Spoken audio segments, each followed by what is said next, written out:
히브리서 3장 9절로 11절 이제 봉독하겠습니다. 시작. 거기서 너희 열조가 나를 시험하여 증언하고 40년 동안 나의 행사를 보았느니라. 그러므로 내가 이 세대에게 노하여 이르기를 그들이 항상 마음이 미혹되어 내 길을 알지 못하는도다 하였고, 내가 노하여 맹세한 바와 같이 그들은 내 안식에 들어오지 못하리라 하였다 하였느니라.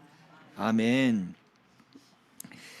40년 동안 하나님의 행사를 보았다라고 했습니다. 그곳이 어디냐? 광야다 이거지요. 애굽을 나왔더니, 종살이에서 나왔더니 바로 가나안 땅이 딱 오는 게 아니란 말이죠. 애굽을 나왔더니 펼쳐져 있는 것은 광야예요.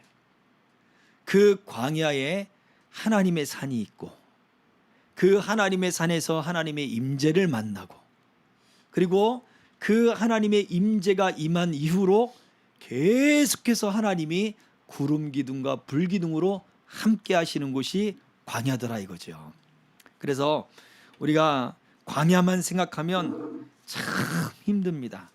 구름이 없으면 참 힘들고, 물도 없으면 힘들고, 그런데 하나님은 그 물들도 그 반석에서 다 터치실 것을 다 예비하셨고, 음식이 없으니까 힘든데 하나님이 영양식을 하늘에서 매일같이 내려주셨단 말이에요. 놀라운 일 아닙니까? 또 생각해 보면 이스라엘 백성들이 법궤 움직이고 장막을 치잖아요. 그 장막을 치고 그 장막 안에서는 하나님에게 드리는 진설병이라고 하는 빵을 구워요. 그거를 빵을 구워서 드리는데 도대체 저 빵은 뭘로 구웠을까? 40년 동안 뭘로 만들었을까? 아주 궁금한 거예요, 제가. 또 제물을 드릴 때 동물의 그 고기와 더불어서 소재, 곡식가루를 또 드리기도 하잖아요. 이게 또 궁금한 거예요. 야, 그러면 애굽에서, 이집트에서 나올 때 그 곡식가루를 다 가지고 나왔나? 너무 궁금한 거예요. 그래서 이 광야라고 하는 곳에서는 안 귀한 게 없는 거예요. 환경이 척박하니까 모든 게 다 귀한 거예요. 물 한 방울도 귀하고, 풀 한 포기도 귀하고, 또 그 광야에서 이스라엘 백성들이 만나를 먹는데 그냥 우리가 강냉이 먹듯이 그렇게만 먹진 않잖아요. 그걸 찢기도 하고 빻기도 하고, 그 다음에 가루를 내기도, 다 똑같은 건가요? 그 다음에 부침개 같이 이렇게 반죽을 해서 떡을 막 먹기도 하고, 물에 끓여 먹기도 하고, 이런 과정들을 하는데, 불을 떼려면 수백만의 사람들이 불을 떼야 또 음식을 해 먹잖아요. 그러면 이게 다 귀한 거예요. 불을 떼는 것부터 해가지고 그냥 안 귀한 게 없는 거예요. 그래서 야, 물론 동물들의 똥, 소똥, 그 다음에 그 동물들의 똥, 양똥 말려가지고 그걸로 불 떼기도 하죠. 그런데 그러면 그 동물들은 또 어디서 풀을 먹냐 이거죠. 그래서 참 신기한 게 많아요. 그런데 하나도 부족함이 없이 40년을 산 거예요. 이게 놀랍지 않습니까? 그 40년을 이스라엘 백성들이 하나님이 함께한 세월을 경험하고 보았다 이거예요. 그리고 끊임없이 하나님은 모세와 그리고 그 장막을 통해서, 법궤를 통해서 하나님이 계속해서 말씀을 주셨어요. 왜 말씀을 주셨을까요? 그 이유는 하나님의 뜻을 알려주는 거죠. 잘못된 길로 갔으면 그 길이 아니야, 이 길로 가야 돼 하고 알려주는 거죠. 그리고 조정해주고 고쳐주는 거예요.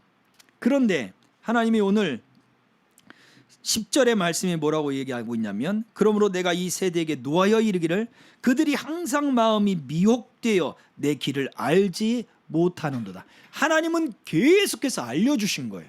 말씀으로 알려주시고 깨닫게 해주시고 다 알려주셨는데, 이 사람들이 계속 하나님의 길을 알지 못하는 이유는 그냥 단순히 무지해서가 아니다 라고 하는 거예요. 결과적으로 하나님의 뜻을 알려주는데 반대로 하는 거예요. 아는데 싫어요. 나는 이 길로 할 거예요. 아는데 그냥 기분 나빠서 이 길로 할 거예요. 우리가 청개구리 신보라고 이야기를 하는데 그러한 모습들이 하나님을 향하여 나타나더라 이거예요. 그래서 11절 내가 노하여, 하나님이 맹렬한 진노로 하나님이 경노하셨다 이거죠. 왜요? 뜻을 알려주는데 거절하니까. 하나님이 고쳐주는데 싫다고 하니까. 그러니 하나님이 화가 나시는 거예요. 그래서 11절에 맹세한 바와 같이 그들은 내 안식에 들어오지 못하리라 하였다. 내 안식에 들어오지 못하리라. 결국 하나님의 진노를 일으킨 사람들은 가나안 땅에, 목적지에, 하나님의 약속의 땅에 들어가지 못하더라 이것입니다. 가나안 땅은 실제적으로 지금 이스라엘 백성들이 살고 있는 그 땅을 의미하기도 하지만 하나님의 영원한 안식처인 우리가 바라보고 있는 하나님의 나라, 그 나라를 상징하기도 해요. 그렇다면 우리가 광야의 삶은 우리가 구원받은 것은 출애굽하는 것과 같고, 그리고 지금 믿음을 갖고 살아가는 이 삶이 바로 광야와 같다 이거지요. 그러나 그 가운데서도 끊임없이 하나님은 우리들에게 말씀을 하십니다. 우리를 하나님은 채찍으로 또는 사람 막대기로 그렇게 우리를 다스리기도 하지만 하나님은 그 전에 계속해서 말씀을 통하여 감동을 받게 하고 은혜를 받게 하고 듣게 하신다 이거예요. 그래서 우리를 가르쳐 주실 때 이스라엘 백성들은 완고해진 거예요. 거절한 거예요. 의도적으로 받지 않은 거예요. 알지만 안 하는 거예요. 그런데 저와 여러분들은 완고함이 아니라 견고함이 생겨야 될 줄 믿습니다. 마음이 딱딱하게 굳어지는 하나님의 뜻을 거절하고 알지만 행하지 않는 것이 아니라 믿음에 견고해지는 삶이 되는 것, 그것이 우리들에게 필요할 줄 믿습니다. 그렇다면 견고함은 어떻게 알 수 있을까요? 내가 완고한가 아니면 견고한가? 그것은요 간단합니다. 누가 내 자존심을 딱 건드리잖아요. 그때 화가 빡 올라오면 우리는 아직 완고하구나. 근데 누가 내 자존심을 건드리거나 아니면 어떠한 사건의 상체기를 딱 낼 때, 아주 예민한 부분을 딱 건드렸을 때 주님 하면서 씩 웃거나 아니면 그래도 흔들리지 않는 어떤 마음의 담대함과 평안이 있으면 아, 내가 견고해져 가고 있구나. 그렇게 생각하시면 아주 간단할 겁니다. 그러니 저와 여러분들 안에는 얼마나 우리가 하나님의 뜻을 거절하는 그 마음이, 그 영역이 얼마나 많은지요. 그렇죠? 그래서 우리가 지난주에 말씀드렸습니다. 부족함을 하나님은 악하다고 말씀하지 않았어요. 맞습니다 주님, 내가 죄인 중에 괴수입니다. 맞습니다 주님, 내가 연약한 자입니다. 하나님 나를 고쳐주시고 나를 긍휼히 여겨주옵소서 하는 자를 하나님은 찾으시고 들으시는 줄 믿습니다. 그래서 우리 안에 완고함이 발견되거든 주님 나를 고쳐주옵소서, 우리가 주님 앞에 더 가까이 갈 수 있는 믿음이 되어지기를 주의 이름으로 축복합니다. 아멘. 우리 지난주의 말씀 우리 질문을 통해 살펴보도록 하겠습니다. 첫 번째 질문입니다. 무리바 사건이 이스라엘의 대표적인 반역 사건이 된 이유가 무엇인가요? 무리바는 반석에서 물이 터져나온 사건인데 물 없다고 모세를 원망하고 하나님을 원망하고 애굽으로 돌아가자라고 했던, 틈만 나면 하던 그 사건인데 그 중에 대표적인 사건이란 말이에요. 왜 그랬을까요? 히브리서 3장 8절입니다. 다 같이 광야에서 시험하던 날에 거역하던 것 같이 너희 마음을 완고하게 하지 말라. 자, 읽어보겠습니다. 시작. 하나님의 이적을 보면서도 믿지 못하고 그 마음이 의도적으로 거부하는 성향으로 굳어졌기 때문입니다. 대표적인 반역이라고 하는 것은 그런 거예요. 마음이 굳어져 버리는데 딱딱해지는 거예요. 우리가 고무 같은 것도 처음에는 말캉말캉 해가지고 이게 아주 작동을 잘 해요. 그래서 뭐 지붕 같은 데도 이렇게 구멍 뚫려 있어도 고무 파킹 해가지고 볼트 딱 채워놓으면 그냥 말캉말캉하니까 습기도 물기도 안 흐르게 잘 막아주지요. 그런데 햇빛과 비로 이것이 세월이 오래되면 딱딱하게 굳어지기 시작합니다. 실리콘도 그렇거든요. 그러다가 어떻게 됩니까? 찢어지는 거예요. 들뜨기 시작하고, 왜? 딱딱해지니까. 우리 마음이 쉽게 감동이 요동치는 것은 내 마음이 딱딱해졌기 때문에 그래요. 왜냐하면 마음에 탄성이 사라진 거예요. 그 마음에 탄성이 사라져. 그래서 누군가 이야기를 해주면 그 이야기를 잘 받아들이는 사람, 또 뭐 좋지 않은 이야기를 하더라도 그것이 일단 나에게 필요한 이야기라고 받고 수용할 수 있는 마음은 바로 부드러운 마음이기 때문에 그런 거예요. 하나님의 말씀도 사실은 하라와 하지 말라 명령의 말씀들이거든요. 근데 그것이 내 마음이 딱딱해졌을 때는 수용이 안 되는 거예요. 받아들여지질 않는 거예요. 그런데 우리 마음이 부들부들해지면 하나님의 말씀이 그냥 다 받아들여지게 되어 있습니다. 그래서 거역한다, 반역한다 라고 하는 것은 바로 그거예요. 하나님의 말씀을 보고 또 하나님의 기적을 체험하면서도 마음이 딱딱해져 버린 거예요. 탄력이 잃어버리고, 그래서 그 부드러움이 없기 때문에 말씀을 들어도 변화가 되지 않는다라는 것이죠. 그래서 너희 마음을 완고하게 하지 말아라, 딱딱하게 굳어지게 하지 말아라, 이 말씀을 하고 있어요.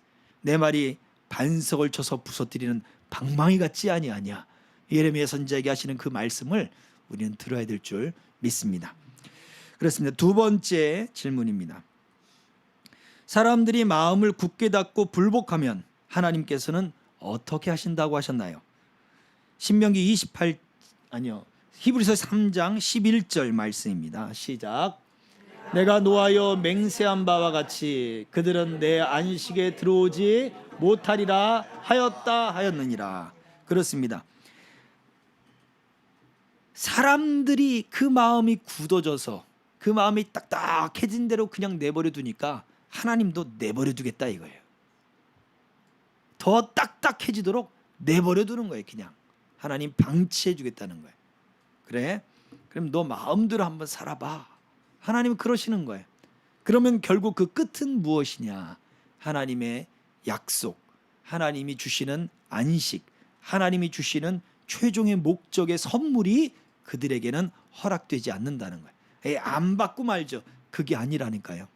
영원한 삶을 우리가 이야기하는데 영생은 천국에서도 영생이지만 지옥에서도 영생이에요. 하나님의 복에서도 영생이지만 하나님의 진노 속에서도 영생이란 말이에요. 영원히 진노를 받을 것이냐, 영원히 하나님의 복을 누릴 것이냐.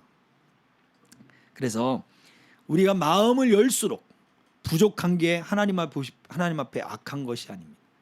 그때일수록 계속 마음을 열면 하나님이 계속 붙잡아 주시고 하나님이 계속 이끌어 주실 것을 약속해 주셨습니다. 자, 같이 읽어보겠습니다. 시작. 하나님께서도 그들을 거절할 것이며 또한 모든 기회를 상실하게 됩니다. 그래요. 마음을 닫는 사람, 완고한 채로 그냥 굳어진 대로 내버려 두는 사람이 그렇습니다. 자, 다음 질문이 바로 그런 것이죠. 애굽왕 바로를 통해 하나님의 능력을 보이신 방법은 무엇인가요? 애굽왕을 통해서 하나님이 능력을 보이시라 그랬어요. 자, 그것이 로마서 9장 18절입니다. 다 같이. 그런즉 하나님께서 하고자 하시는 자를 긍휼히 여기시고 하고자 하시는 자를 완악하게 하시느니라. 바로의 마음을 완악하게 할 것이다 그랬어요. 근데 그걸 하나님이 완악하게 만드는 게 아니에요. 그러면 바로를 통해서 하나님이 일하시려고 하나님이 그의 마음을 완악하게 만들었다는 것은 결국 하나님이 어떤 사람에게는 나쁘게 하나님이 일하신 거 아니냐, 그러면 그 죄를 하나님이 만드신 것 아니냐라고 말을 할 수가 있잖아요. 하나님이 그냥 내버려뒀단 말이에요. 내버려두면 사람들은 그 본성상, 죄의 본성상 완악해지는 거예요. 더 독해지는 거예요. 그래, 네가 이기나 내가 이기나 한번 해보자 하고 하나님하고 싸우기 시작하는 거예요. 다윗은 하나님과 겨루다가 그가 고백하는 그 시편에서는요, 주의 손이 나를 누르시오니 내 진액이 지금 아주 그냥 쪽쪽 빨리는 것 같은데 내가 하나님 앞에 내 모든 죄를 토설했더니 하나님이 나를 받으셨도다 라고 하는 거예요. 그래서 허물을 가리운 자, 그 죄가 사해지는 자가 복이 있다. 다윗은 그런 거예요. 저도 그런 게 하나님 앞에 회개를 해야 되는데 내가 잘못한 게 없는 것 같거든요. 그래서 버팅기고 내가 잘못한 게 없는데 왜요? 하나님이 요구하시는 게 있는데 내가 잘못한 거 없다니까요. 자존심으로 하나님과 겨루고 있었던 거예요. 네가 이기나 내가 이기나 이게 아니에요. 하나님이 분명히 이걸 원하시는 것 같은데 그 느낌은 있어요. 근데 자존심이 허락하지 않는 거예요. 근데 그때 진짜로 마음이 꽉 눌린 것 같은. 그래서 기도도 안 나오고요. 뭔가 안 돼. 그냥 뭔가 꽉 누르고 있는 거예요. 항상 뭔가 우울하고 그러더라고요. 그렇습니다. 우리의 마음이 하나님과 겨룬다. 그냥 더 완악해져요. 더 그냥 독해지고 더 하나님이 내버려 두면 긍휼을 베풀지 않으면 그냥 더 그렇게 딱딱해지고 굳어져 가는 거예요. 바로의 마음이 그랬다는 거죠. 그래서 하나님은 긍휼히 여기는 자에게 긍휼을 베푸셔요. 하나님 나를 불쌍히 여겨 주옵소서 외치는 자에게 긍휼을 주시는 거예요. 근데 나 하나님 필요 없어요. 그딴 하나님 나는 필요 없어요. 하나님 나는 이런 거 절대 싫어요. 나는 이거 안 합니다. 이러면 하나님이 내버려 두신다는 거예요. 그래서 바로를 하나님이 세우셨다. 완악한 자로 세우신 거예요. 그런데 하나님께 쓰임 받은 거죠. 어떻게 보면 부정적으로 쓰임 받은 거죠. 결과적으로. 근데 하나님이 내버려 두니까 더 하나님의 영광을 바로의 완악함을 통해 드러낸 거죠. 근데 결국 바로는 구원받은 사람은 아니라는 얘기예요. 이게 우리한테 중요합니다. 우리가 하나님 앞에 어떻게 쓰임을 받는 존재여야 되겠냐 이거죠. 늘 하나님이 기억해 주신 바가 되어야 되지 않겠습니까? 하나님이 두 팔 벌려 그 보좌에서 일어나서 그 두 팔 벌려 맞이한 사람이 있었죠. 누구신가요? 스데반 집사 아닙니까? 스데반 집사가 마지막에 돌에 맞을 때 눈을 들어 하늘을 보니까 하나님 보좌 우편에 우리 주님이 서 계시더라 이거예요. 스데반을 보니까 앉아 있을 수가 없는 거예요. 돌에 맞는 스데반을 보니 끝까지 그 믿음을 지키는 그를 보니 우리 주님이 의자에서 일어나셔서 두 팔 벌려 그를 지금 붙잡아주고 있는 것이죠. 저와 여러분들이 우리가 하나님 앞에 쓰임 받을 때 주님 앞에 갈 때 주님이 두 팔 벌려서 환영해 줄 수 있는 존재들이 되기를 주의 이름으로 축복합니다. 그 하나님이 그 하늘문 앞에 갈 때 만약 여러분 중에 저보다 누가 먼저 가시거든 아니면 제가 먼저 가든 여러분은 나중에 오세요. 어쨌거나 우리 같이 손 붙잡고 가든 약속하시자고요. 먼저 가신 분들이 주님이랑 같이 서서 두 팔 벌려서 어서 오세요 환영해 주기로. 우리 주님 앞에 우리가 그렇게 되길 바랍니다. 아이 권사님 먼저 가시지 마시고 우리 다 같이 손 붙잡고 갔으면 좋겠어요. 아무튼 오래오래 사셔요. 저도 오래오래 살 겁니다. 자, 그래서 하나님 앞에 더 긍휼히 여김 받고 우리 주님이 환영해주고 환영을 받는 그런 사람들로 쓰임 받기를 축복합니다. 자, 다음 질문입니다. 야고보가 요구하는 믿음이 있습니다. 야고보가 요구하는 믿음은 무엇인가요? 야고보서 4장 8절입니다. 다 같이 하나님을 가까이 하라. 그리하면 너희를 가까이 하시리라. 죄인들아 손을 깨끗이 하라. 두 마음을 품은 자들아 마음을 성결하게 하라. 하나님을 가까이 하라라고 야고보가 이야기를 해요. 이 야고보가 하나님을 가까이 하라. 너희를 가까이 하시리라. 그 다음에 죄인들아 하나님을 가까이 하려면 손을 깨끗이 하라 라고 요구를 하고요. 두 마음을 품은 자들아 마음을 성결하게 하라 라고 이야기해요. 자, 한번 같이 정리한 거 읽어보겠습니다. 시작. 마음의 성결은 하나님을 가까이 하는 마음으로만 채워지는 것이요 더불어 실천적 삶을 깨끗이 하여야 합니다. 야고보가 이야기하는, 이 야고보는 사도 야고보가 아니라 예수님의 동생 야고보입니다. 초대교회 야고보, 그 장로가 된 그 야고보, 그가 이야기하는 거예요. 예수님의 동생이지만 예수님이 구원자인 줄 모르고 살았잖아요. 또 예수님이 기적을 베풀 때 미쳤다. 그리고 예수님 찾으러 가려고 어머니 마리아와 함께 예수님을 찾으러 왔었잖아요. 그 가족들이. 그랬던 야고보가 그 예수님이 하시는 그 일들, 하나님의 역사를 다 깨닫고 나니까 하는 이야기가 그거인 거예요.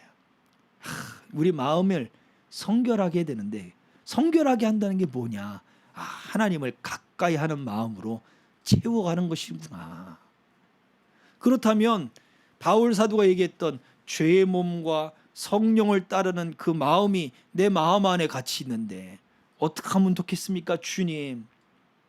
지금 우리도 그런 거 아니겠습니까? 믿음을 따르고자 하는 마음과 죄 가운데 아직도 남아있는 이 마음이 서로 지금 내 안에 있는데 어떻게 하면 되겠냐 이거예요.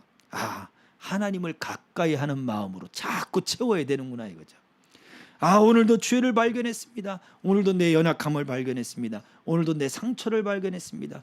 오늘도 내 욕구를 발견했습니다. 내가 왜 괜히 썽을 내는지 몰랐는데 이것 때문이었군요. 이걸 발견했습니다. 주님, 어떻게 하면 좋겠습니까? 나를 고쳐주시고 주님 나를 불쌍히 여겨 주옵소서 하고 하는 것이 하나님을 가까이 하는 마음으로 채워지는 거예요.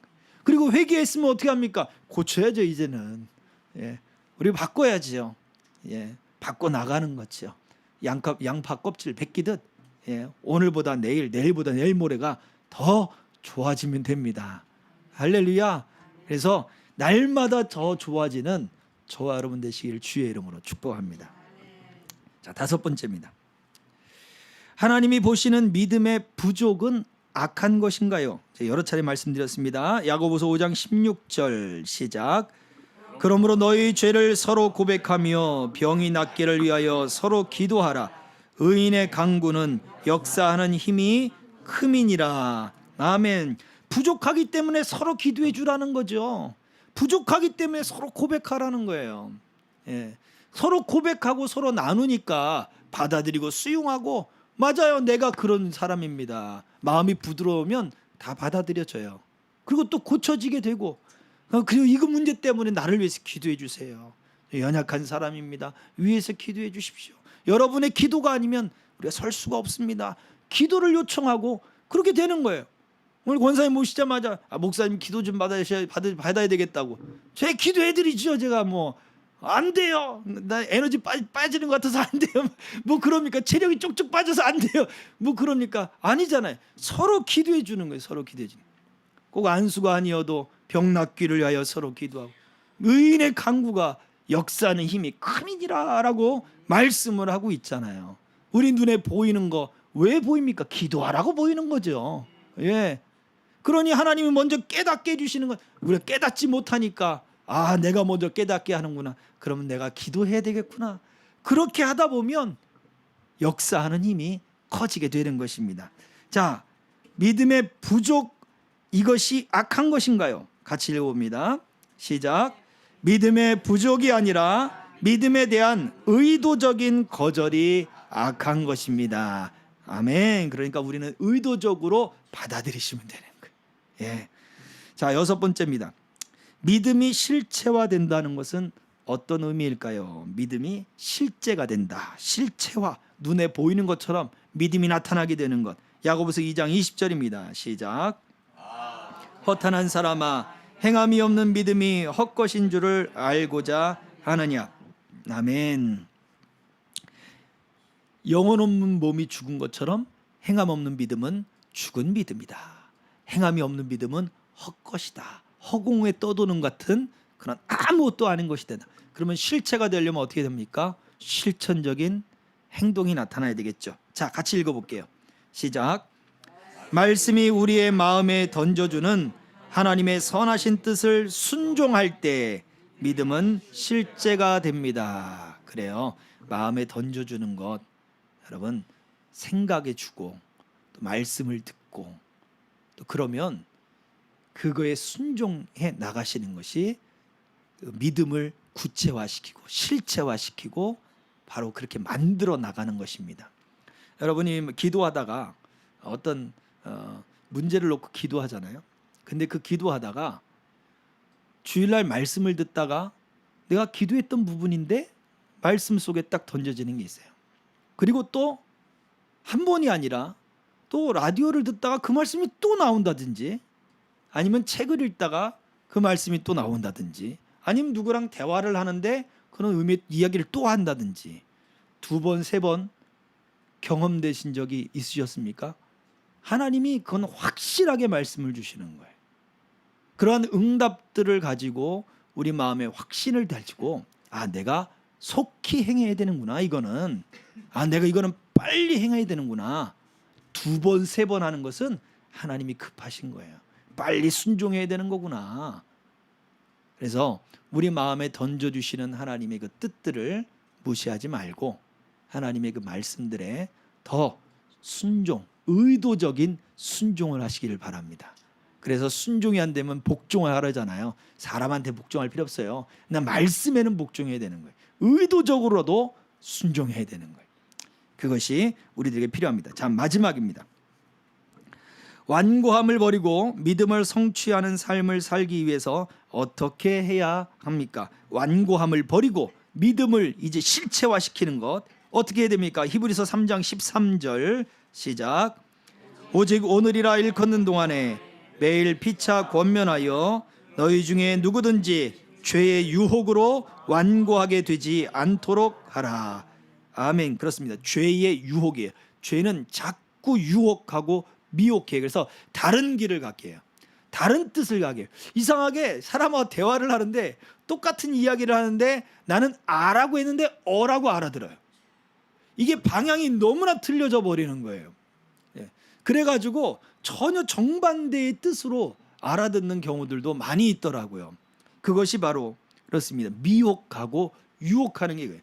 죄는 우리를 완전 뒤집어 놓는 게 아니에요. 살짝 빗나가게 하는데 그것이 점점 벌어지게 만드는 거죠. 그래서 하나님의 뜻과 하나님의 의도와는 다른 방향으로 가게 만들어 버리는 것입니다. 자, 그래서 같이 읽어봅니다. 정리한 거 시작. 예수님처럼 말씀으로 유혹을 물리치고 이길 힘을 구해야 합니다. 아멘. 그래요. 히브리서 3장에서는 바로 우리의 믿는 도리의 사도심의 대제사장이신 예수님을 깊이 생각하라 라고 말씀을 하셨어요. 예수님은 사단의 시험 받을 때 말씀으로 승리하셨지요. 그래서 우리도 마찬가지로 우리에게 주시는 말씀을 가지고 우리가 순종하며 우리도 모든 유혹으로부터 승리하는 삶을 살아야 될 줄 믿습니다.